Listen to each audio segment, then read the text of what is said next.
Para hacer esta clase de shaders que afectan directamente a la cámara, debemos hacer mínimo dos pasos. Un primer paso que hacemos va a ser el de tomar la imagen que ve la cámara, tomar como esta imagen que fue el resultado del render, en este caso pues de esta cámara que está acá, para esta escena que está acá, con la iluminación de esa escena.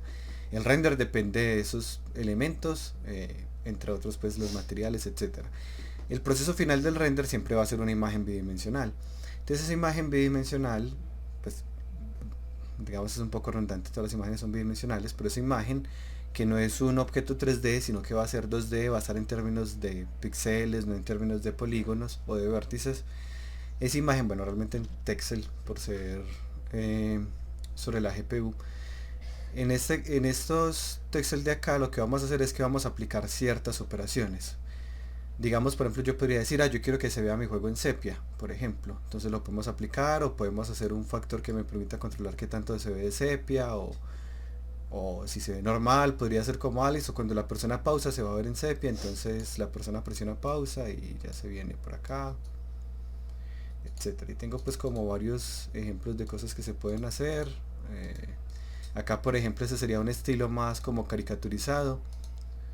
Si miran acá, se pone como si fuera una especie de textura de papel. La persona también tiene un comportamiento diferente en la forma de la luz.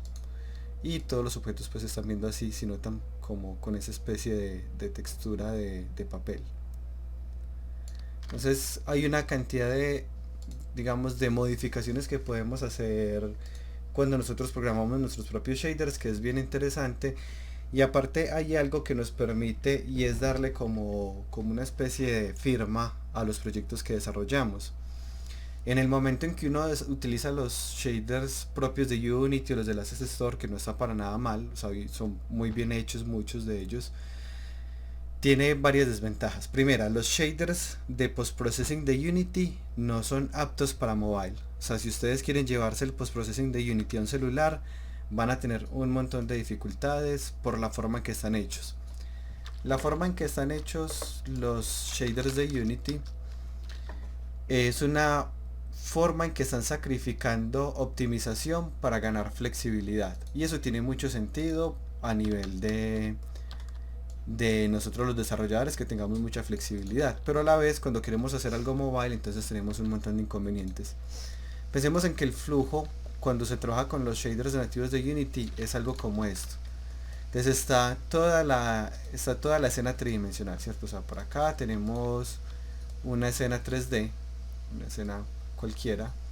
En esa escena 3D tenemos unos objetos cualquiera. Y esos objetos cualquiera, cambio el color, esos objetos cualquiera que son tridimensionales pues se van a convertir al final en una imagen que ve este de acá, digamos algo como esto, y este es el render inicial. Luego llega uno y le dice a Unity, ve, yo quiero poner un efecto que es bloom. Listo, entonces él dice, listo, entonces yo voy a tomar este render inicial y le voy a aplicar unas operaciones para sacar ese bloom, de modo que esto me quede un poco más brillante, ¿cierto? Algo como esto de acá. Pero él dice, pero aquí no he terminado, porque esta fue la primera pasada, pero para hacer un bloom yo necesito hacer luego otra pasada, digamos, difuminando un poco más, creo que difuminé lo que no era. Acá. Y luego necesito hacer otra pasada haciendo otro difuminado. Entonces ya sabemos que él tuvo que hacer unas operaciones matriciales, pues mínimo 3 veces, listo. Y luego, o sea, todo eso fue nada más para aplicarle el bloom. Y luego yo le digo, bueno, pero yo también aparte del bloom, yo quiero ponerle un desenfoque gaussiano, un blur, o pues ese se llama, no me acuerdo cómo se llama, tipo of field, creo que se llamaba en el post-processing stack. Entonces él dice, listo, entonces yo tengo que tomar esta última imagen y hacerle otras operaciones en donde voy aquí a desenfocar el fondo, pues para que esto tenga sentido, pues tendré que ponerle algún fondo.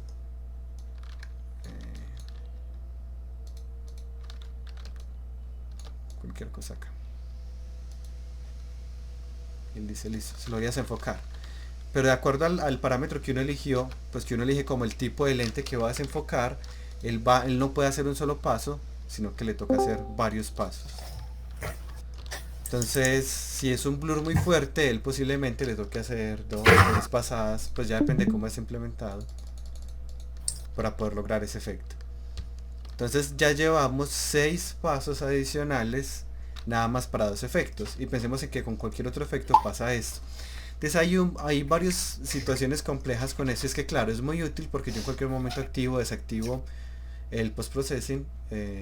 Recordá, Ángel, silenciar el micrófono si no lo estás usando. Y es que van a ser un montón de pasos, ¿cierto? Aparte, supongamos que fuéramos a hacer esto para realidad virtual, entonces tiene que hacer esto para el ojo izquierdo y luego tiene que hacer esto para el ojo derecho, entonces son un montón de operaciones. Mientras que cuando nosotros hacemos nuestro propio shader, pues nosotros podríamos, como ya sabemos todas las operaciones que queremos, podríamos empezar a hacer 2 operaciones a la vez. Ve, qué tal si hago el bloom y el blur a la vez, o qué tal si hago un bloom pero con menos pasadas, así me quede un poquito menos chévere. O qué tal si lo que yo quiero hacer es algo más zoom como detección de bordes que no estaba en el post-processing stack, ¿cierto? Entonces hay varios temas, incluyendo optimización, que pues que digamos lo motiva a uno a hacer sus propios shaders. Y por otro lado, el tema de personalización, que cuando uno utiliza los paquetes, pues son paquetes que todos pueden tener. Entonces puede uno encontrar a veces como varios juegos como con el mismo estilo de acabado. Mientras que si uno hace su propio shader, pues uno podrá ponerle como su propio sello, por así decirlo, a los desarrollos que uno hace. Entonces para lograr esto y cualquier otro efecto pues de cámara, que de hecho vimos varios en la primera clase, en este otro proyecto que voy a dejar abriendo por acá, debemos entender varios conceptos antes de eso. El primer concepto que vamos a entender es esto de acá. Normalmente existe un proceso que es el de digitalizar una imagen. Ups. Sí, también recordé silenciar el micrófono, gracias. Ese proceso de digitalizar una imagen en el mundo real, pues es cuando se tiene una escena, un sistema de adquisición de una imagen, alias una cámara, un celular o lo que sea, pues que tenga una cámara. Y esto lo que va a hacer es que va a hacer de acuerdo a cómo llega la luz al sensor que tiene acá. Él tiene un sensor RGB, porque las cámaras funcionan con sensor RGB igual que el ojo humano. Va a proyectar eso en un plano imagen que tiene acá en esta cámara. Dependiendo del tipo de cámara tendrá una resolución más alta o más bajita. Yo creo que de pronto han notado que 2 dispositivos pueden tener la misma resolución y aún así uno verse mejor que el otro. Sobre todo pasa con una cámara de celular versus una cámara de las grandes, digamos una cámara Canon o la marca que sea.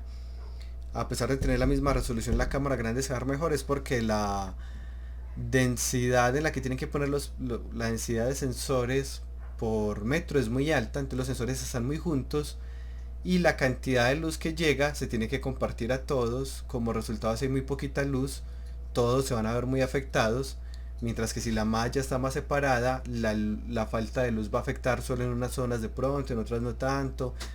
Va a ser mucho mejor. Pues aquí digamos que hay un proceso que tiene que ver con la resolución, pero también inclusive con la separación de ellos para la fidelidad de la imagen. Y al final de ese proceso pues vamos a tener una imagen digitalizada expresada en términos de la mínima unidad de medida, que son los píxeles. Entonces cada uno de estos es un píxel y cada píxel tiene un valor asignado de 0 a 255, siendo escala de grises, y es a color de 0 a 155 por cada canal RGB. Básicamente es esto. Y bueno, y este de acá vendría siendo como el plano que él tiene internamente, pero ese es el proceso que queda luego cuando lo podemos guardar de forma digital en un computador que no maneja nada de forma continua, sino siempre pues de forma discreta, en este caso de píxeles. Y pasa lo mismo, el mismo proceso ocurre con una cámara virtual en un videojuego, en donde yo tengo una escena tridimensional. Él considera la posición de la luz, la posición de cada objeto, el tipo de material de cada objeto, hace cálculos de cuáles objetos se van a ver de qué tamaño de acuerdo a la distancia de la cámara, al tipo de lente de la cámara, así la cámara es ortográfica o perspectiva.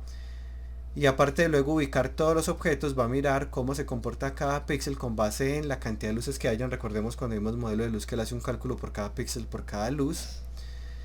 y ese cálculo me va a dar el color final que va a tener cada objeto. Entonces toda esa escena tridimensional, después de todo ese proceso tan complejo, quedó en esta imagen bidimensional, que ese es el resultado del render, y él tiene que hacer esto todo el tiempo, pues que esto es como la diferencia con un motor de animación como Renderman, que esto lo hace, claro, pero no en tiempo real, sino que se puede demorar un par de horas, días o semanas renderizando cada minuto dependiendo de las condiciones.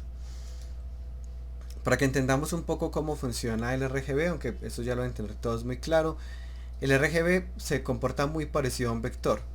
Es decir, yo tengo, digamos, el color piel de Mario, que es este de acá, tenía 255 de rojo, 205 de verde y 148 de azul. Y yo lo quiero multiplicar por un valor que pasa, aplica la misma regla de la multiplicación por un escalar. Entonces rojo por punto 95, verde por punto 95, azul por punto 95, y me va a quedar el mismo color pero un poco más oscuro, por así decirlo.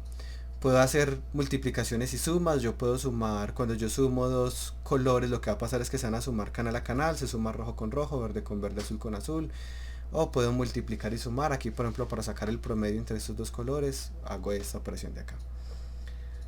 Estos colores RGB se utilizan en las cámaras y se utilizan en los computadores, entre otras razones porque son los mismos colores que utiliza el ojo humano. Es decir, el ojo humano realmente solo detecta tres colores, y la forma en que percibimos los colores, pues que ya es un comportamiento más que viene desde las físicas, es algo como esto. Nosotros estamos expuestos todo el tiempo a luz blanca, que es la luz del sol, o la luz pues de donde estemos, pues normalmente va a ser blanca. Y cuando llega el rayo de sol y pega con algún objeto, digamos pega con la pared de la casa que es blanca, entonces pega aquí, y esa pared, al ser blanca, refleja todos los colores casi que en la misma intensidad. Obviamente hay una parte que se disipa o se refracta y otra parte que se refleja, siendo blanco un buen reflectivo, así que le va a llegar a uno, digamos, la información casi como era. Pero ¿qué pasa cuando pega con una superficie roja? Entonces hay una camisa roja, la luz blanca pega, y lo que pasó con esa camisa roja es que se absorbió un montón de rayos de luz. ¿Cuáles se absorbió? Se absorbió los que no fueran rojos, y como resultado el rojo fue el único color que fue capaz de escapar de esa interacción, y el resultado es que cuando el ojo humano percibe este rayo, pues lo va a percibir como rojo. Con los objetos oscuros, pues con los objetos negros, ¿qué va a pasar? Que absorben todas las longitudes de onda, todos los colores, y por lo tanto no le llega a uno el color blanco o un color rojo, sino que le va a llegar a uno un color negro. Ahora, esos rayos que llegan acá llegan a través de la córnea, y la córnea lo que hace es redirigirlos, como concentrar este rayo a la retina. Cuando la córnea está mal, pues ¿qué va a pasar? Que no llegan directamente a la retina, sino que pegan un poquito más arriba, un poquito más abajo, y ahí es donde vienen pues problemas como tipo astigmatismo, miopía, pues dependiendo de la deformación que haya normalmente acá en la córnea, ya pues igual pueden haber otro tipo de problemas. Pero cuando logran llegar a la retina, ¿qué pasa? En la retina tenemos tres tipos de célula, que son una célula que detecta la luz roja, una que detecta la luz azul y otra que detecta la luz verde. Igual, pues de hecho, como miramos, los sistemas de las cámaras y de las pantallas es inspirado en esto mismo. Y estas células, como solo detectan estos tres colores, cuando uno ve un color, digamos morado, lo que va a pasar es que ese color morado las células lo van a percibir como una combinación de rojo y de azul, y luego el cerebro se encarga de hacer alguna operación para interpretarlo como algún color, que en este caso pues es el color que nosotros hemos llamado morado. Bueno, y los bastones estos son los conos, son las células que ven color. Los bastones son unas células que tenemos que no ven color, solo ven en escala de grises, y se activan cuando hay muy poquita luz. Estos bastones están hechos para funcionar bajo condiciones de luz muy pobre, y estos están hechos para funcionar bajo condiciones de luz ideal. Entonces cuando uno está de noche, supongo que notan que uno no ve muy bien los colores, uno como que distingue siluetas o ve que hay objetos, pero no distingue muy bien los colores, pues porque el ojo humano se encarga de bajarle a los conos y concentrar la energía en los bastones, que son el otro tipo de célula, y nos van a permitir como evitar chocarnos y eso, pero garantizando, pero no garantizan los colores, porque pues finalmente solo detectan como hay luz o no hay luz. Hay otros modelos de color. Esto va a ser muy importante en dos clases. Y es que el modelo de luz, que es el que utilizamos, el RGB, que es inspirado precisamente en el mismo sistema de conos humano, tiene un inconveniente al momento de representar la tonalidad separada del brillo y de la saturación. Es decir, cuando estamos en RGB, miremos esta camiseta verde, le tomé varias muestras, aquí, aquí, aquí. Esta es una camiseta que todos la vemos, es la misma camiseta verde. Pero cuando vamos a mirar, esta tenía 115 de rojo en este punto, mientras que aquí tenía 25, aquí 65 y aquí 100. E inclusive el mismo verde, aquí era 180, aquí 135, aquí 45, aquí 145. Entonces el RGB nos ha funcionado muy bien para las pantallas y para las cámaras, pero el momento de trabajar operaciones de visión artificial o de computación gráfica, el RGB presenta varios inconvenientes. Por ejemplo, ¿qué pasa si quisiéramos que todo nuestro juego se viera más brillante? ¿Cómo hago yo para afectar el brillo si yo lo que tengo es rojo, verde y azul? Entonces yo digo como, bueno, le subo a todos, sí se va a ver de pronto un poco más brillante, pero va a perder contraste quizás, se verá que también se va a saturar y yo solo quiero aumentar el brillo pero no la saturación. ¿O qué pasa si yo quiero mover toda la tonalidad? Bueno, son varias situaciones que el RGB no nos permite, pero para eso nosotros podemos hacer nuestro propio código en CG que nos permita convertir de RGB a HCB, y ese es pues de hecho uno de los ejercicios sugeridos. Porque la ventaja en el HCB es que vamos a tener aislada la tonalidad de la saturación y el brillo. Entonces nosotros queremos modificar, de hecho pues acá lo tengo, en este de acá y este de acá. Profe, Sí, en el HS, ¿qué es lo que significa cada letra que me distrae? el H es la tonalidad, el S es la Sí. saturación y el B es el brillo.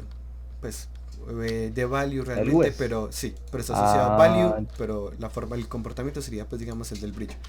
De hecho quiero que lo ah, miremos acá. Entonces yo acá voy a mostrar la imagen, pero la voy a mostrar en HCB. Eso es la imagen en HCB. Se ve muy extraña, pues, pero no es... ¿Por qué la vemos extraña? Porque nuestro ojo no evolucionó para ver HCB, nuestro ojo evolucionó para ver RGB.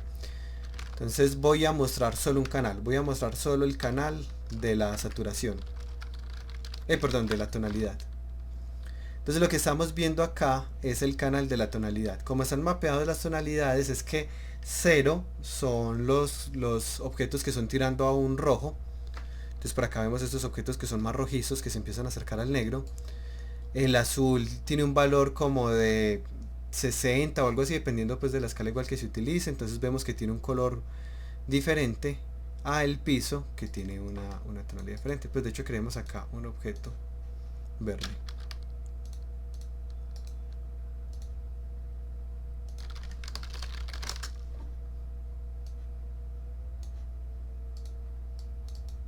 Entonces miremos que este objeto verde tiene una representación. Bueno, acá mismo podemos ver en qué parte está. El verde vendría siendo un 111 de 255, o sea es un gris como oscuro. Miren acá cuando yo lo pongo rojo, se va a ver tirando a negro. Aquí hay algo cuando lo pongo en cero del todo y es que no hay idea qué pasa la verdad. Aquí, bueno, porque es lo mismo que 360 obviamente. 360 también es rojo y es completamente blanco. Listo. Y por acá entonces este azul es más clarito, este morado es más clarito y así sucesivamente. Entonces lo que estamos viendo acá es una representación de la tonalidad en escala de grises. Este digamos no le aporta uno mucha información, pero el siguiente sí, porque es un filtro que se utiliza en desarrollo de videojuegos cuando nosotros queremos ver cuál es el objeto que le está llamando la atención a la persona. Entonces podemos hacer un filtro en donde solo estemos viendo la saturación. Este de hecho estaba pues como entre los temas que hablaba Jason Kaiser, que es uno de los encargados de VFX de League of Legends. Y él decía, tomemos solo la imagen de saturación. Y pues, o sea, dejamos la escena vacía, luego prendámosla y cuál fue el primer punto que uno miró. Ese primer punto que uno miró es el que está ganando más protagonismo en la escena, que en este caso podría ser este de acá, quizás este, no estoy seguro. Y en este caso, ¿cuál queremos que sea el que llame más la atención? Pues cuando hay un escenario y hay un efecto, un hechizo, por ejemplo, el que se quiere que llame más la atención es ese hechizo. Entonces, ¿qué está pasando? De pronto, supongamos que yo quisiera que el centro de atención fuera esta esferita de acá. Entonces yo le podría poner la saturación al máximo, que es como está en este momento, pero el problema es que está compitiendo con el personaje y con este otro personaje. Entonces, ¿qué pasa? Bueno, ¿será que este personaje sí debería tener un tono tan saturado? ¿O será que el personaje debería ser menos saturado? De modo que, bueno, pero igual acá, más fácil desde... ya. No, pues aquí le estoy dando el color por la textura. Entonces me tocaría modificar la textura. que sería mejor que el personaje tuviera un tono menos saturado, de modo que no tenga que competir contra el hechizo. Si recordamos como la misma tablita que les mostraba yo del documento oficial de la guía de estilo de League of Legends, el escenario tiene una saturación más baja que los personajes, pero los personajes tienen una saturación más baja que los hechizos. Entonces en este caso pues no cumpliría bien con esto, y lo podemos probar cada vez que queramos haciendo un filtro que solo nos muestre la saturación después de haberlo convertido a HCB. Y ahora mostremos el canal RGB, el del brillo, sería este de acá. Entonces las partes más brillantes, pues aquí es muy directo, las partes más brillantes se van a ver más claras y las partes oscuras se van a ver más oscuras. Pero entonces nosotros al momento de aislarlo podemos hacer todo tipo de operaciones. Por ejemplo, yo quiero decirle, aquí, ejemplo como estaba, que era la conversión a RGB otra vez, yo puedo decirle, yo quiero que el brillo lo modifique, quiero que al brillo le aplique una raíz. Y miren que el resultado es este, se ve muy brillante. O no, yo quiero que el brillo me lo deje como estaba, miren cómo se ve. Así se ve la escena originalmente. Yo digo, no, no me gusta, quiero que sea mucho más brillante. ¿Qué puedo hacer? Le saco la raíz al brillo y ya se va a ver mucho más brillante. ¿Por qué se va a ver más brillante? Porque el brillo originalmente tenía un comportamiento que era como una especie de línea desde la parte más oscura hasta la parte más clara. Lo que estamos diciendo acá es vamos a elevarla de modo que esta línea quedó con muchos puntos, de modo que en lugar de tener este comportamiento de la luz tengamos un comportamiento de esta naturaleza, en donde claro las partes oscuras siguen siendo oscuras, pero las partes que más o menos eran oscuras ahora son muy brillantes. Eso es como el resultado de esta operación de acá.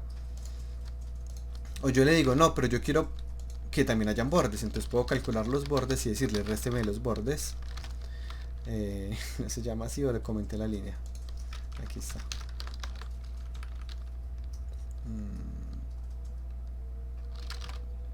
Ahí está. Entonces aquí al brillo le está restando los bordes. O no, yo quiero hacer un juego en donde solo se vean los bordes, también es válido, ¿cierto? Entonces este es el arte que quiero tener, o los quiero tener al revés, entonces ya ahí está. Y quiero que sea así, o quiero que en el menú de pausa se vea así, ya lo que yo quiera. O quiero más bien que los bordes sean aditivos, entonces me va a quedar todo como súper brillante, o aditivos pero en una cantidad más bajita. Y miren que todo eso lo estoy afectando directamente sobre el brillo. Asimismo podemos entonces modificar la saturación. Entonces aquí tomemos la saturación, HS, la saturación es el G. Puedo decirle que la saturación me la aumente un 50%. Entonces miren que ya está más saturado, así era como se veía. Y así es como se ve. Todos los colores se ven más saturados, lo puedo combinar con este de acá. Y así sería el resultado. Aquí pues ya está un poco muy exagerado, podría ser algo como esto. Y también puedo afectar obviamente la tonalidad. Profe, Sí, pues una duda que pues en realidad no creo que tenga que ver con estos shaders, sino el escenario, qué material tiene, el escenario, ¿qué qué material tipo de tiene? material tiene, Este o es un escenario. shader, Eso es un shader que sí, yo porque tiene hice. las sombras así. Ah, ya, es un modelo de luz que yo hice. Este, de hecho, era el que yo iba a utilizar para explicarles en clase, sino que bueno, ya tenía el otro proyecto abierto. Hice un modelo de luz que, o no me acuerdo si lo alcancé a mostrar, pero hice un modelo de luz que las partes en el punto de corte del brillo me apliquen esta textura. Entonces si miran esta textura, digamos que aquí se hace el producto punto, lo que les expliqué la vez pasada. Entonces cuando el producto punto me va dando valores cercanos a 0, me va a dar un tono azulito. En el punto como justo de corte me va a dar un tono más bien tirando a negro, y luego de en adelante un tono anaranjado, y luego conserva el color original. Entonces lo que puse aquí, este fue un shader que yo hice para que nunca se viera muy oscuro. Miren que las zonas oscuras se van a ver es azules en vez de negras, y el punto como de corte se va a ver tirando anaranjado.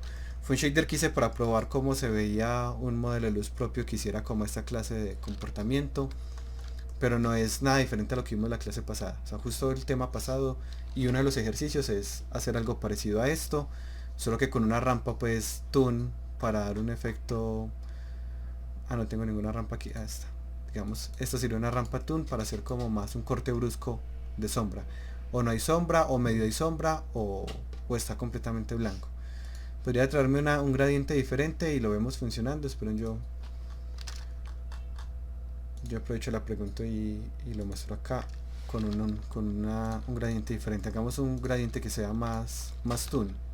Entonces un gradiente más toon sería uno que empiece en negro y termine en blanco. Algo como esto, pero con un cambio, con un corte bien brusco. Vamos a algo como esto. Y llevémonos esta textura acá a esta carpeta que estoy utilizando de desorden.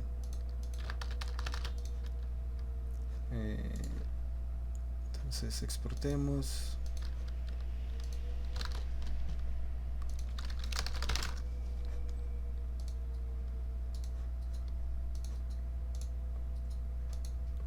Y pongámosle ahora este.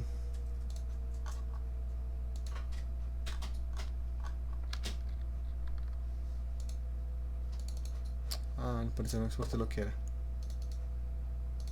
Qué raro. Ya sé qué pasó. Esto no es blanco lo que hay en el fondo, es alfa.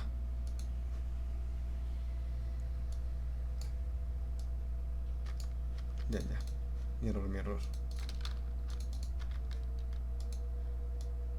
Y ahí está, como un estilo, abro comillas, más toon, en donde o hay sombra o no hay sombra. ¿Cierto? O sea, mire que, digamos, podemos ver, yo quiero hacer un juego, pero yo quiero que tenga cierto aire a cómic. Entonces, si quiero darle como cierto aire a cómic, pues yo puedo hacerlo poniendo unos cambios de luz mucho más bruscos, por ejemplo, poniendo de pronto alguna textura como estos punticos, estos circulitos que se utilizan normalmente como en el estilo de cómic.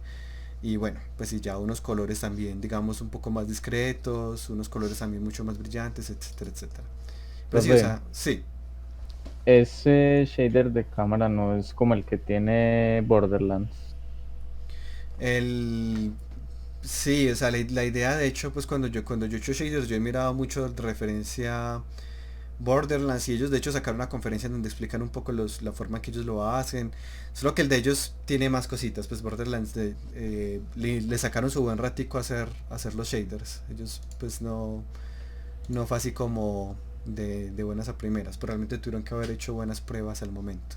Ahora aquí de hecho fue otra prueba que hice con un tono azul oscuro, azul claro y naranjado. Entonces ya toda la escena se va a ver de esta forma, pues todos los que tengan el mismo material. Y lo dejaré con la que tenía, que era esta de acá.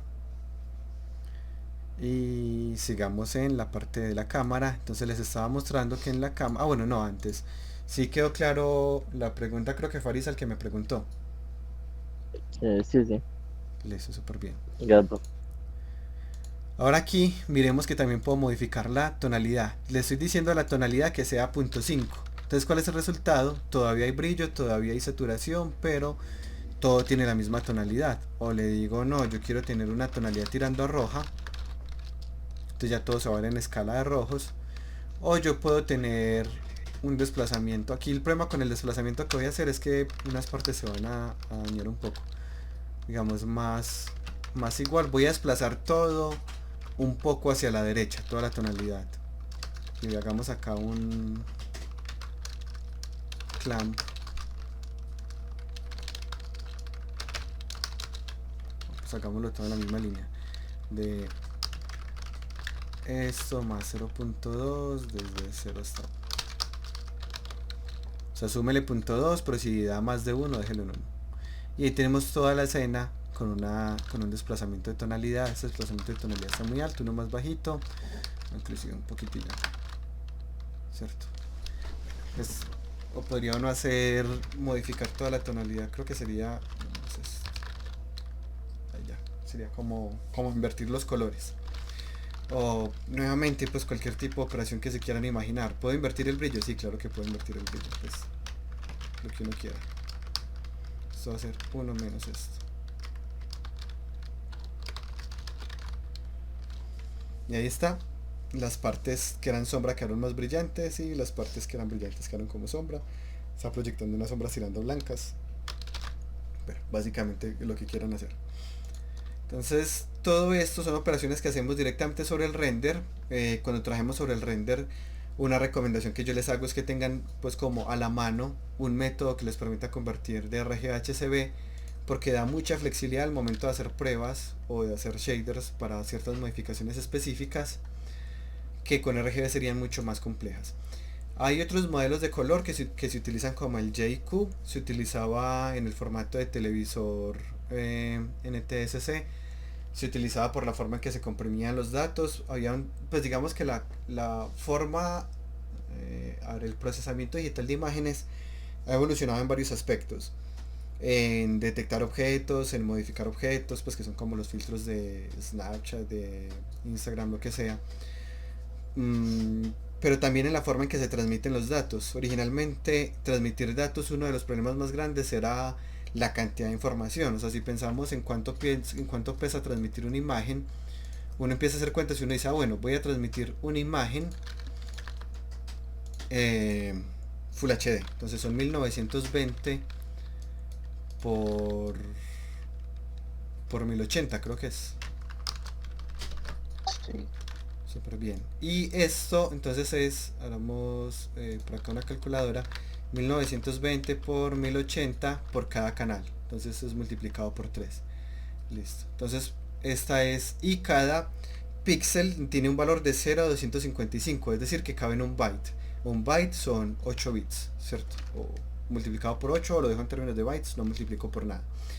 Y esto es un video que está grabado formato de televisión viejo a 24 frames por segundo y dura, digamos, no sé, 30 minutos multiplicado por 60 segundos. Entonces en teoría debería pesar esta cantidad de bytes. Pongámoslo en términos de megas, sería dividir por kilo es 1000, mega es 6000. 1, 2, 3, 1, 2, 3. Todavía está muy grande en términos de gigas. 1, 2, 3.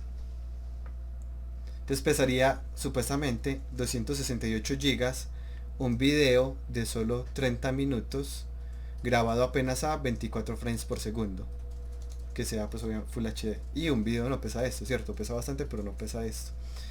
Entonces, ¿cómo es que cada píxel tiene un valor de 0 a 255? Cómo es que tenemos 24 frames por cada segundo, un minuto tiene 60 segundos, es decir, las cuentas acá parecen muy lógicas, pero no pesa esto.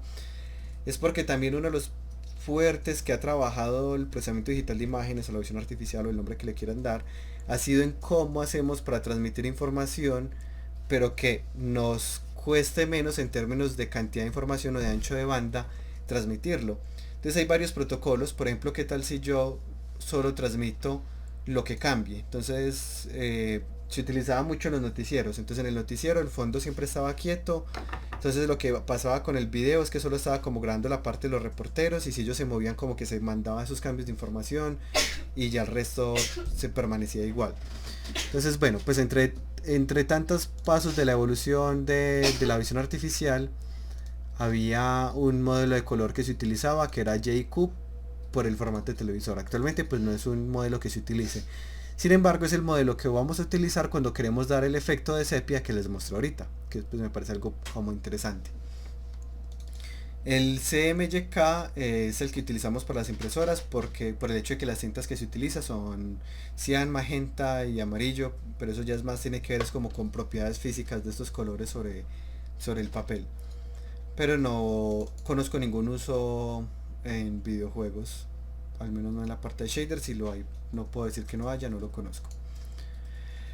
Bueno, ahora, cada operación que nosotros hacemos, nosotros podemos hacerlas píxel a píxel, o podemos hacerlas con píxel a vecindario. Cuando nosotros hacemos un desenfoque, pongamos acá esto como estaba,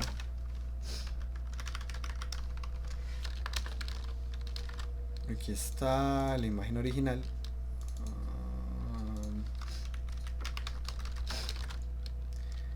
Y nosotros podemos hacer una operación que me afecte a cada píxel. Por ejemplo, yo voy a decir, a cada píxel voy a sumarle un 0.1. Y ahí está el resultado. O no, a cada píxel voy a multiplicarlo por 0.8. y ahí está el resultado. Son operaciones píxel a píxel. Cuando yo hago esto, es lo que está afectando es a cada píxel. Recordemos que no importa lo que hay ahí que sea tridimensional, lo que estamos hablando son de estos píxeles de acá. Entonces toma este primer cuadrito, este segundo, tercero y así. Y con cada píxel hace esta operación. No lo hace uno a uno porque estamos hablando de una GPU, lo hace con todos a la vez.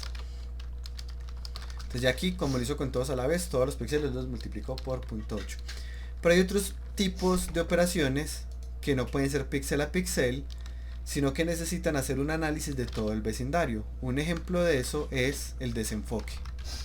Entonces si yo quiero desenfocar, pues yo no puedo afectar a cada píxel, sino que tengo que empezar a afectar a todos los vecinos que hay en él. Aquí, allá, este es ahí sí, ahí está el desenfoque. En este caso tengo un desenfoque supremamente fuerte, pongámoslo más bajito, ahí está. Entonces aquí tengo este desenfoque, que es como ver si uno tuviera miopía. Pero lo que estamos haciendo no puede afectar a un solo píxel, pues no tiene sentido, porque digamos yo tengo, analicemos esta esferita acá, y yo tomo este píxel de acá, este pedacito, este cuadrito.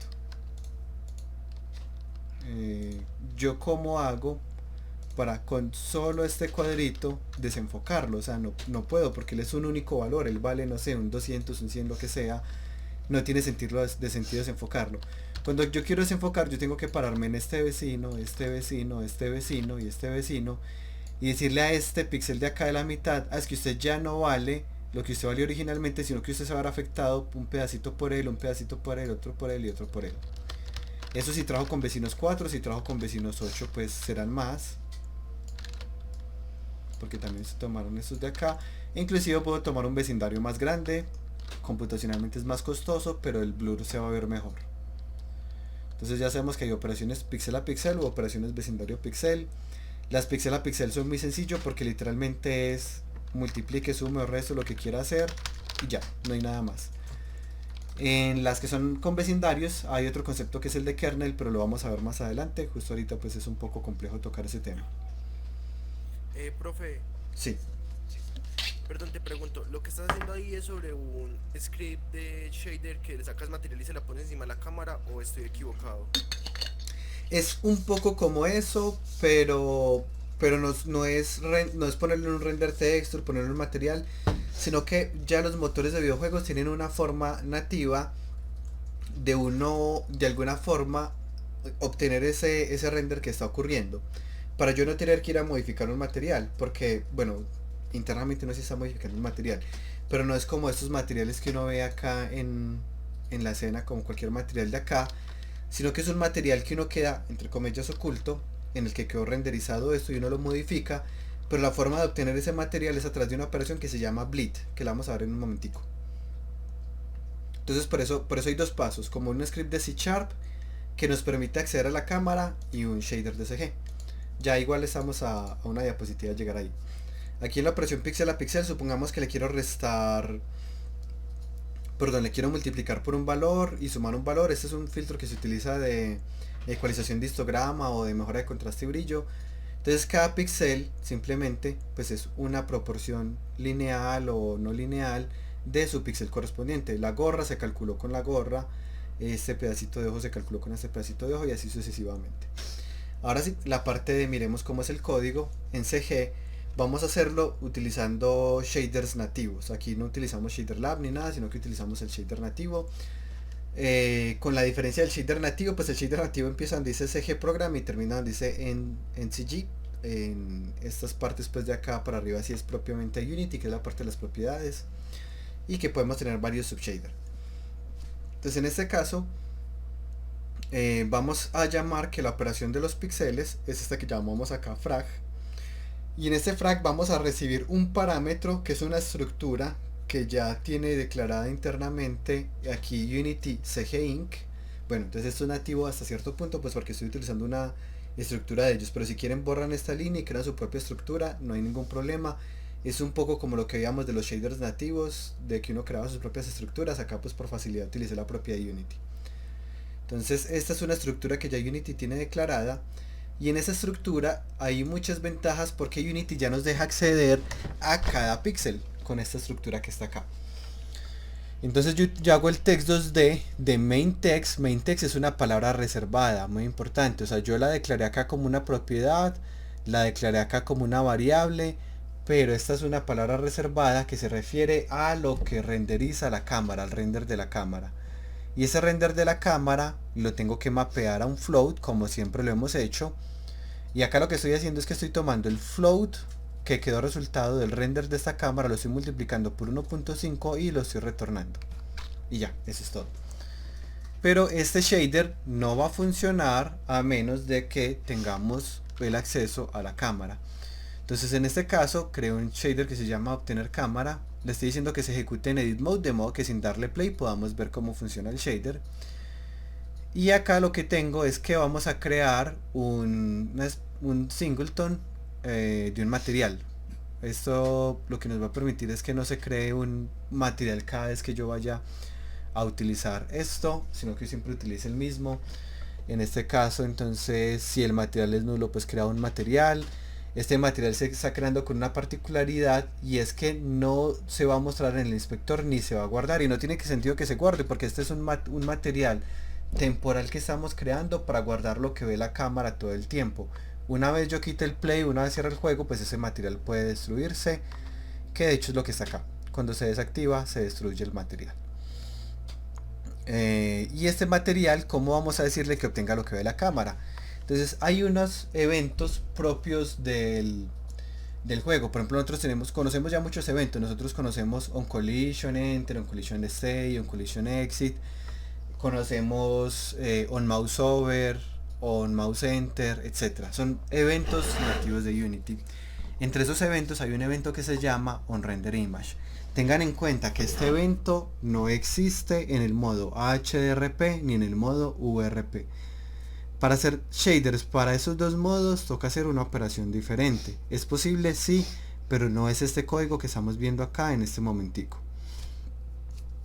Ahora, después de acceder a este método, ese método recibe dos parámetros, una textura de entrada y una textura de salida.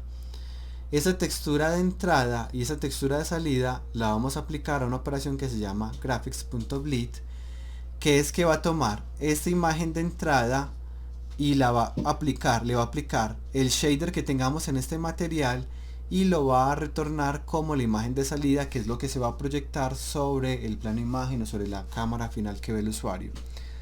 Y este material, ¿cómo sabe que tiene ese shader? Pues aquí en este caso lo podemos serializar el material, podemos serializar el shader, ponerlo público, pues tiene más sentido serializarlo. Y ese shader se lo paso al material acá. Cuando yo creo un material, yo lo puedo crear dándole como parámetro cuál es el shader que va a operar en ese material. Y aquí ya tenemos pues como un sistema adicional de apoyo, y es que vamos a mirar si el sistema que estamos utilizando si soporta efectos de imagen, y si no, entonces simplemente no hacemos nada de esto, y si soporta ese shader, y si no, pues no hagamos nada. Este es de código, por favor lo revisan y me cuentan qué dudas tienen.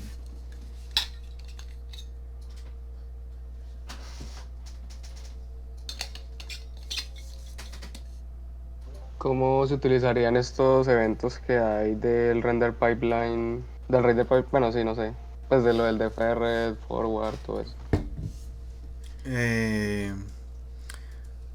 Ya entiendo. El tipo de, si va a ser forward, por ejemplo, si va a ser deferred, se activa directamente desde la cámara. Entonces vos podés serializar la cámara, y de hecho, vamos a ver si... busqué una acá, Force Forward, por ejemplo, Force Deferred, Unity. Uno accede a la cámara y uno puede modificar el render path desde C# acá, pero por código.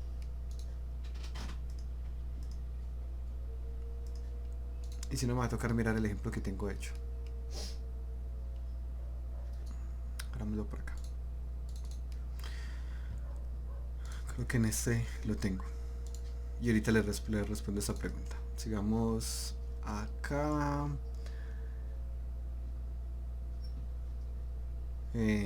José, qué malo del internet. Pues ahí ya de pronto le resulte mejor. Igual yo estoy grabando, de pronto le resulte mejor ver la repetición.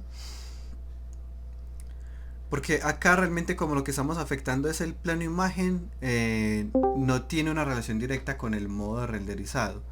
porque al final el modo renderizado pues nos dio como resultado una imagen que es la que vamos a trabajar.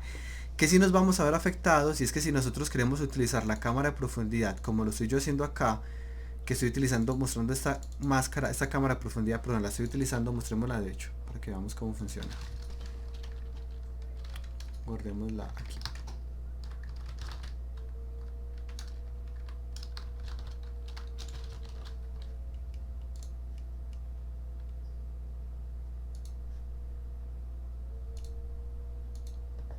Entonces esta es la cámara de profundidad.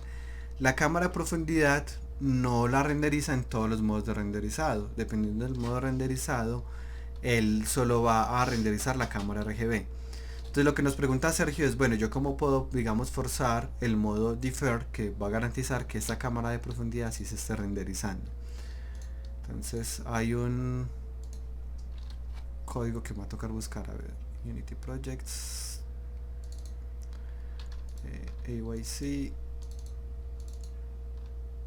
scripts, shaders. No sé si lo habré hecho en este mismo. No.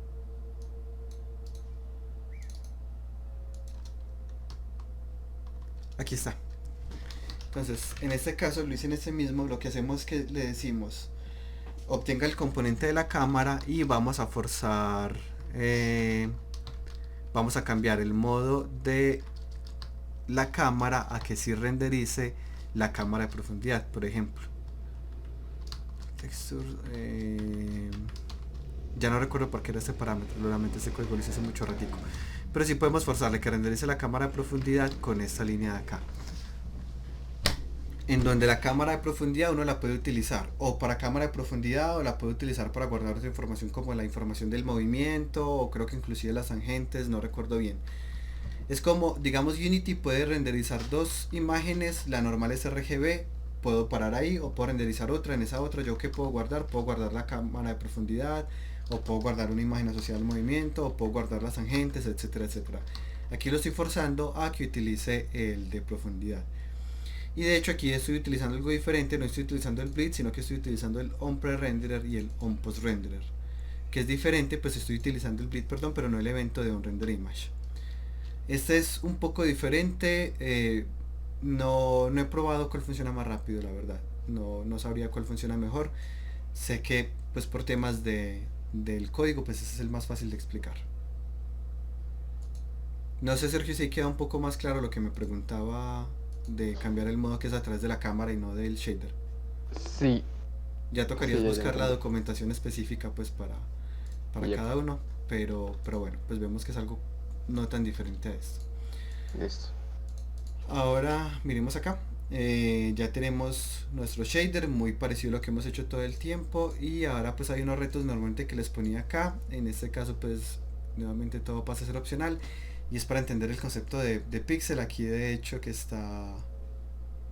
Sí, claro, sino que ayer como tuve sustentaciones durante bastante tiempo no puse a subir los videos porque me afecta demasiado el ancho de banda de subida. Pues el ancho de banda de subida mía son 10 megas y entonces le tocaría ampliar a la transmisión con ese y ya me toca, casi siempre los estoy subiendo. Cuando los estoy subiendo es ya por la noche, cuando me voy a acostar dejo el computador prendido subiendo los videos, entonces acumulo por ahí 3-4 videos para dejarlos subiendo por la noche porque se me pone muy mal el internet cuando empiezo a subir videos a YouTube. Listo, entonces miremos acá. Ya las presentaciones las mandé. ¿Cómo es? Ya se me olvidó el apellido. Otra vez Erazo. Ya las subí.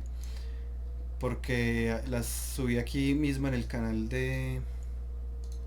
por facilidad las subí aquí en este canal. Pero también tengo pendiente de hacer con ustedes lo mismo que hice con los de fundamentos de programación, que es mucho más ordenado, sino que no le he sacado el rato a hacer eso, que subí aquí una carpetica que se llama presentaciones y es un archivo de Excel que tiene qué tema se vio y cuál es la presentación asociada a ese tema. Entonces aquí pues está con cada presentación de cada tema, en cuál semana se vio, cuáles fueron los ejercicios. He querido hacer esta tablita para programación gráfica desde hace raticos, pero realmente he estado más bien tirando ocupado revisando tareas y preparando clases. Pero la idea es dejarles esto ojalá antes de que termine el semestre para que puedan hacer como cuando quieran repasar, pues sepan cómo es la ruta para hacerlo. Por ahora pues están ahí en el canal de VFX, incluyendo las de hoy. Ahora vuelvo a poner esto por acá en la otra pantalla y venimos acá. Listo, esta tablita es un ejercicio que yo pongo con fines completamente académicos, que la idea es que lo utilicen es para entender un poco ese concepto de texel o de pixel. Pues acá tenemos una operación píxel a píxel en donde a cada píxel se le está restando 20. Entonces este era un 140 y pasó a ser un 120, este era un 145 pasó a ser un 125. ¿Cuál es el resultado? Que toda la imagen se va a ver un poquito más oscura. Este es elevarlo. Entonces pues voy a hacerla acá. Voy a tomar este píxel y lo voy a elevar a la 1,1 y lo voy a arrastrar hasta acá y hasta acá. ¿Y cuál es el resultado cuando lo elevo a la 1,1? Si miran el cielo quedó completamente blanco y el sol también, de hecho se perdió completamente las nubes y el cielo que había, todo pasó a ser blanco, pero la zona negra sigue siendo prácticamente negra, o sea, sigue siendo muy parecida. Aquí hagámoslo elevado pero a este número de acá para poder que lo pueda modificar más fácil. Esta es la imagen original y lo voy a elevar a la 1,05. Entonces miremos que las partes blancas se hacen supremamente blancas, pero lo negro sigue siendo casi negro.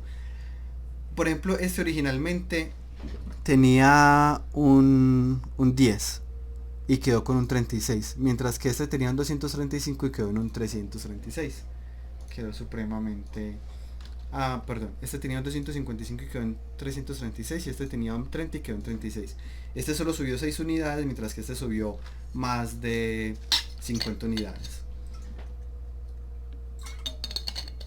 Puedo hacer eso mismo en un shader de Unity, obviamente. Esa es la idea de todo esto. Volvamos acá y voy a tomar aquí ha sido un poquito raro pues porque tengo un montón de cosas. Voy a dejarlo como lo más básico que pueda por acá. Esto es muy parecido al shader nativo. Aquí estoy utilizando también la cámara de profundidad, entonces declaro esto, pero esto es súper parecido a lo que hicimos, al código que les pongo yo base, que ojalá sea el que utilicen. Ojalá cuando vayan a hacer un shader utilicen este código base, porque desde acá pues es un poco más fácil empezar a modificar. Entonces voy a tomar, y este output es lo que yo estoy lo que estoy retornando, output igual a main. Lo que va a pasar es, este no es el proyecto, este ya lo puedo cerrar, de hecho al final pues muestra el código y ya. Perdón, listo, ahí está la imagen original. Entonces voy a aplicar el mismo filtro que les acabo de mostrar, que es que lo elevé, elevado a la 1.1. ¿Qué pasó? Las zonas blancas se van a ver más brillantes, pero las oscuras quedaron casi igual. Vamos a empezar a hacer esto un poco más fuerte. Entonces acá tengo 1.5. Sí. Bueno, sí, ya entiendo. Listo. Cuando le elevo al cuadrado, por ejemplo, entonces se va a hacer, hagamos acá la misma analogía acá que estoy haciendo. Cuando le elevo al cuadrado pasó de tener este tipo de comportamiento a tener este, pero reflejado. O sea, esto así. No, ese no era el tipo de reflejo que estaba buscando. Así. Entonces las partes que eran medio claritas pasaron a ser muy oscuras, y las partes que eran más bien tirando a oscuras quedaron muy oscuras, y las partes que eran claritas siguieron siendo muy claritas. Si lo quisiera hacer más brillante, ¿qué tendría que hacer? Tendría que hacer la operación opuesta y hacerle la raíz o elevarla a un número más bajito. Aquí ahí ya está súper brillante. Pero ¿qué es lo importante de entender de esas operaciones? Que esas operaciones que sean elevando van a afectar diferente a los valores que sean más cercanos a 0 que a los valores que sean más cercanos a 255. Acá otra vez puedo elevarla, digamos, a la 10. Entonces ya va a quedar supremamente oscuro, porque el tipo de curva cuando uno eleva a la 10 es como esta, pero mucho más exagerada. Entonces sería como así. Entonces lo que pasa es que casi todo es 0, por acá como que me empieza a ganar color al final. Esta de acá. Listo, ahora miremos otra operación. Esta operación se utiliza mucho en filtros de imágenes. Súmele un número, multiplíquelo por otro número. Cuando uno hace esta operación, este B se comporta un poco como el brillo y este A se comporta un poco como el contraste. Entonces hagámoslo acá. Tomemos este píxel de acá. Voy a sumarle este número de acá y a multiplicarlo por este número de acá. Estas casillas las tengo que fijar, para eso utilizo F4. Listo, y ahora me llevo esta misma fórmula al resto de la imagen y pongo números porque no puedo operar con letras. Digamos, súmele 20 a la imagen y multiplíquelo por 1,1. O al revés, réstele 50 y multiplíquelo por 1,5. Entonces miremos, este es el resultado y esta era la original. Al momento de yo multiplicar, estoy afectando el contraste. Antes la separación entre, aunque aquí le estoy restando demasiado, antes la separación entre este y este era de 64, ahora la separación entre este y este es de 75. En la medida en que el contraste sea más alto, la separación de tonalidades de los objetos va a ser más alta. Miremos lo aplicado acá en el shader. Lo que voy a hacer es que voy a tomar esto mismo, sumarle un valor o restarle un valor en este caso y multiplicarle un valor.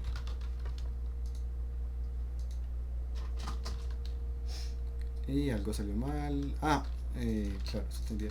De hecho, yo ahorita sí lo tenía bien. Sí.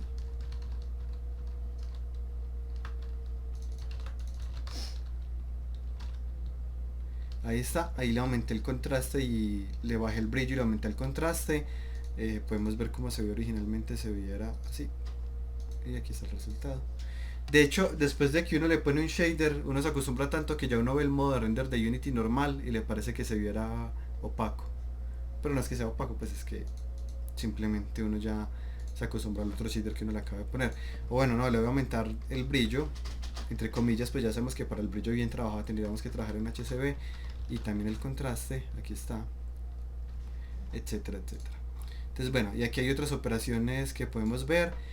Y es que, por ejemplo, si yo acá este B lo calculo como menos el mínimo y A lo calculo como 255, en este caso 1, perdón, sobre el máximo más B, o el máximo menos el mínimo, el resultado es que voy a hacer algo que se llama una ecualización del histograma.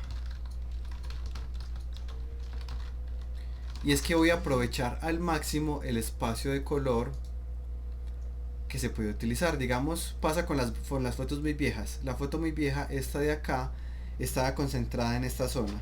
Entonces no habían negros puros, no habían blancos puros. Una ecualización de histograma es vamos a tomar todo el histograma y vamos a separarlo. Pensemos como que pongamos la mano acá y jalamos para ambos lados. Y ya me queda aprovechando todo el espacio de color. Es lo mismo que uno hace en los software de edición de imágenes como Photoshop, cuando uno le da ir a niveles, y en niveles uno lo que está viendo es el histograma. Para uno hacer esa operación, lo que uno tiene que hacer es esta que les acabo de mostrar, de sumarle un valor y multiplicarlo por un valor. Solo que si uno lo quiere hacer de forma automática, ese valor tendría que ser el menos el mínimo y el máximo para la otra de acá, pues es esta fórmula de acá. Esta, listo.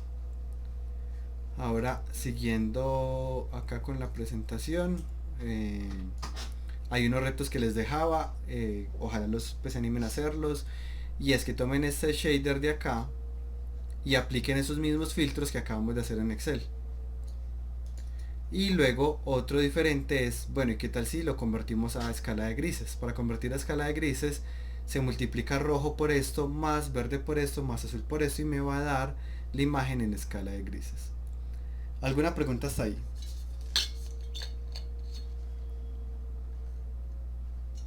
No, profe.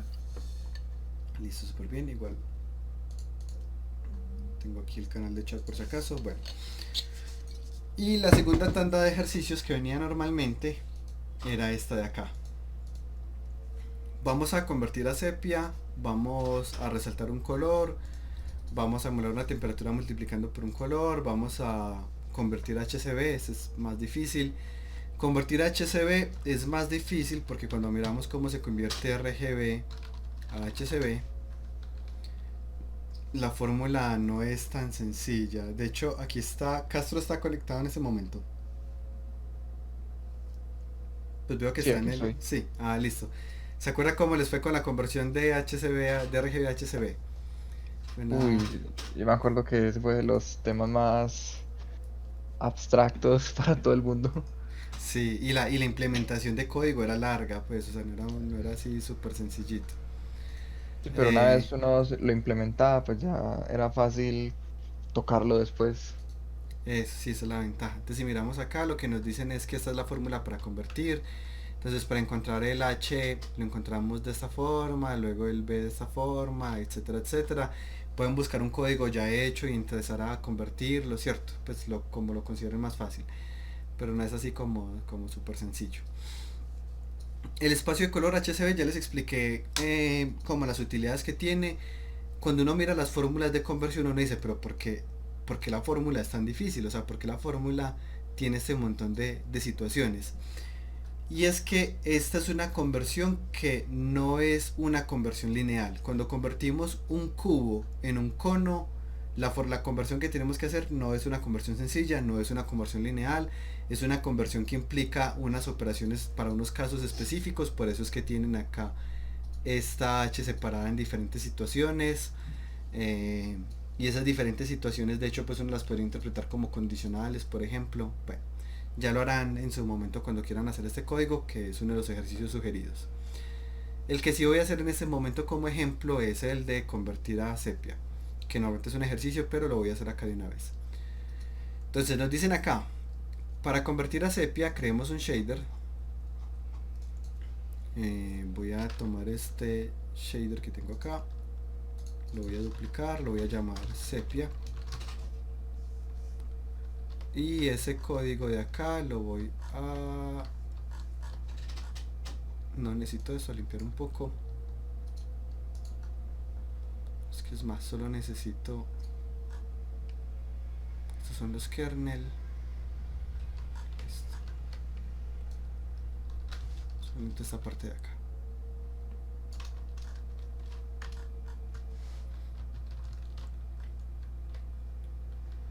Ahora sí, lo que voy a hacer es acá la conversión a sepia. Entonces, la conversión a sepia nos dicen, primero cree un valor con estos valores. Entonces voy a crear un color con esos valores. Aquí estaba trabajando con half por temas de que esto iba a ser para mobile, este ejemplo. Entonces, valores.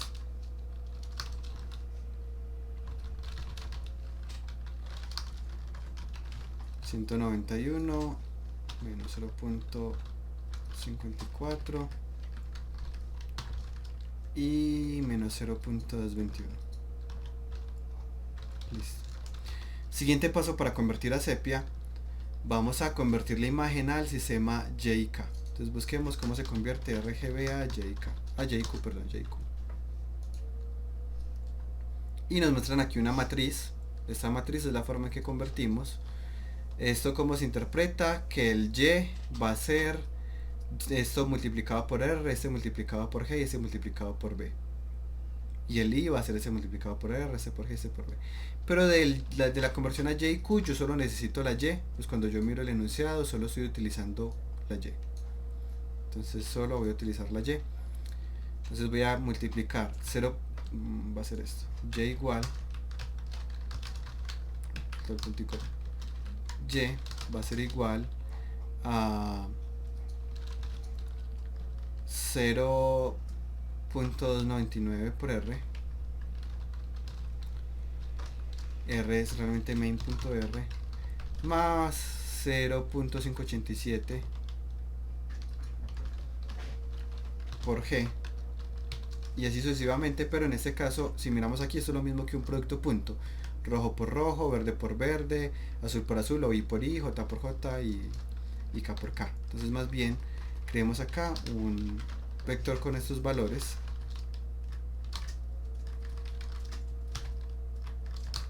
Me falta el último, que es este de acá, 0.114.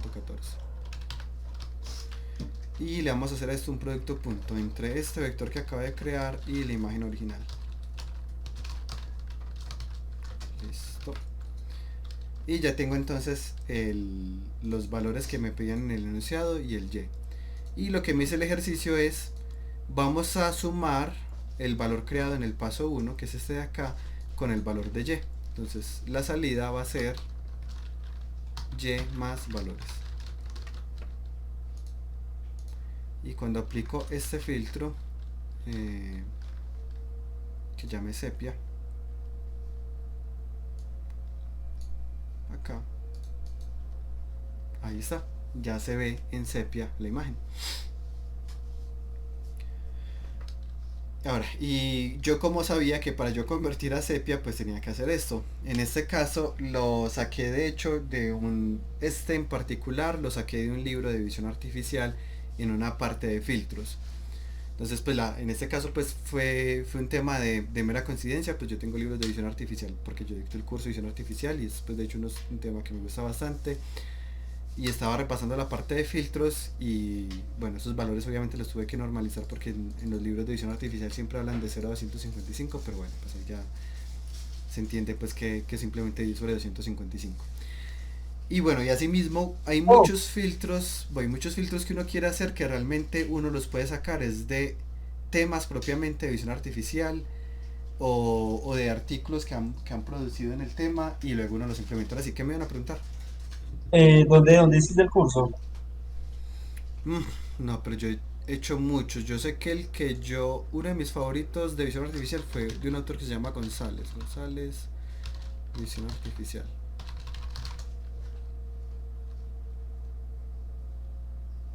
Pero no se llama así. De pronto hice técnicas y algoritmos básicos de visión artificial. De pronto es este, de hecho, pues para introducirme al tema de visión artificial, si este sí es el libro que estoy pensando, es que no me acuerdo si no del apellido, este fue excelente. Pero libros de visión artificial hay demasiadas. Y hay muchas técnicas entonces de visión artificial que nos podemos, específicamente en la parte de filtros, que nos podemos traer acá. Sin embargo, aprovechando pues como estos tiempos modernos y que ya están en un semestre más avanzado, que ya tienen un lenguaje un poco más técnico, les sugiero que revisen directamente en Google Scholar los artículos y traten de implementar alguno. Pues de hecho parte de mi trabajo de grado era eso, revisar artículos en Google Scholar de filtros que proponía la gente y vamos a llevarnos. Entonces podemos poner, digamos, differential of Gaussians.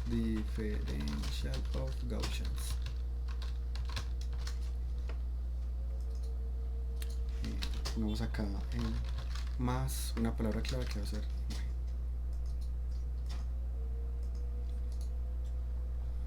y bueno, esas no era de este no era de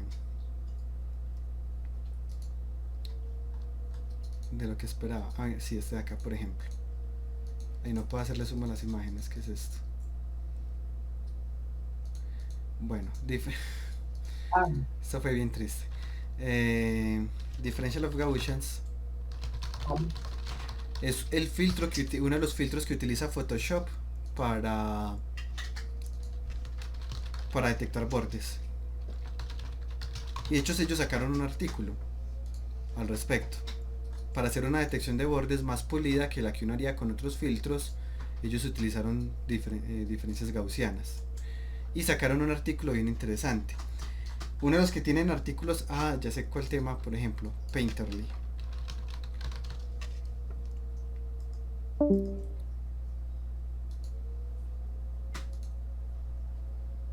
Entonces uno busca Painterly, pero me va a tocar, bueno, parece que ese sí es el PDF.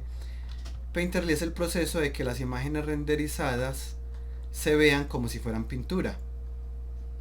y de ese ya hay muchos artículos publicados. Entonces, por ejemplo, para que esta imagen que se ve acá, a ver, ahorita mira este de Nvidia, no lo conocía. ¿Qué hay ahí, Sergio?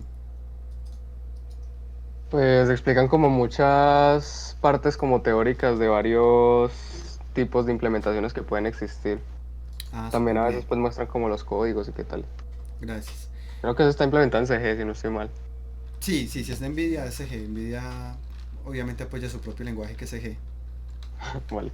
Y son 3 libritos, pues, Eso entre estaba viendo. comillas. Aguanta leerlos para ir actualizando el curso. Entonces, este es, por ejemplo, es un filtro que se aplica sobre imágenes. Y esta imagen hacen que se vea con este estilo de como si fuera una pintura. Entonces, digamos como, bueno, pero es sobre imágenes, yo tengo un mundo 3D. No, pero cuando vos renderizas la imagen y tomas esa imagen renderizada, es una imagen 2D y le puedes aplicar todos los filtros que quieras. Entonces, por ejemplo, para aplicar este de acá, pues esta gente escribe un artículo y en el artículo pues deben estar descritos todos los pasos para poder alcanzar ese resultado. Entonces, introducción, trabajos relacionados no, especificando, Painterly, entonces aquí ya están explicando cómo fue el flujo. Y bueno, tocaría leerlo porque al parecer no tienen como una fórmula así súper simplificada. Sí, no, lo que hicieron fue explicar el paso a paso de cómo se hizo. Ya sería uno leer el artículo y tratar de replicarlo. El Painterly más como teso que he visto, Painterly es el de Pixar, que lo publicaron en Disney Research. Disney Research es muy interesante porque Disney Research publica todos sus artículos gratis. A diferencia de... Es que copié mal, copié, es que... A diferencia de la IEEE, como que igual tenemos acceso. Pero miren, esto que están viendo acá es un render de un modelo 3D. Y parece que fuera pintado. O sea, es muy tesito. Y... ellos publican mucho tema en inteligencia artificial, machine learning y el que nos interesa a nosotros, que es visual computing. Entonces acá tienen uno, bueno, esto ya es de animaciones, pero tienen unos pues como de asociados a shaders muy chéveres. En su momento Valve tenía como la misma idea pues, pero Valve dejó de sacar artículos desde hace mucho. A ver si vemos alguno interesante, como rápido para mostrar, pero no. Son demasiados. Transfer Framework, interesante. Listo, vale la pena pues que lean en algún momento la revisada, con la ventaja que saben pues que van a poder acceder al artículo completo.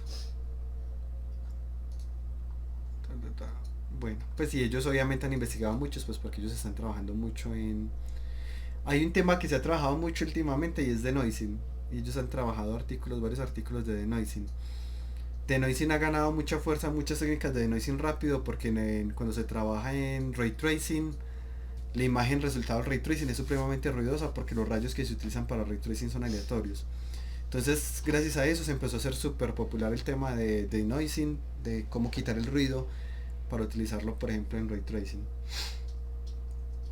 Pero bueno, ya lo revisarán con más calma. Vale la pena, pues tienen muchos artículos muy interesantes. Yo de hecho hace ratico que no entraba por acá de nuevo.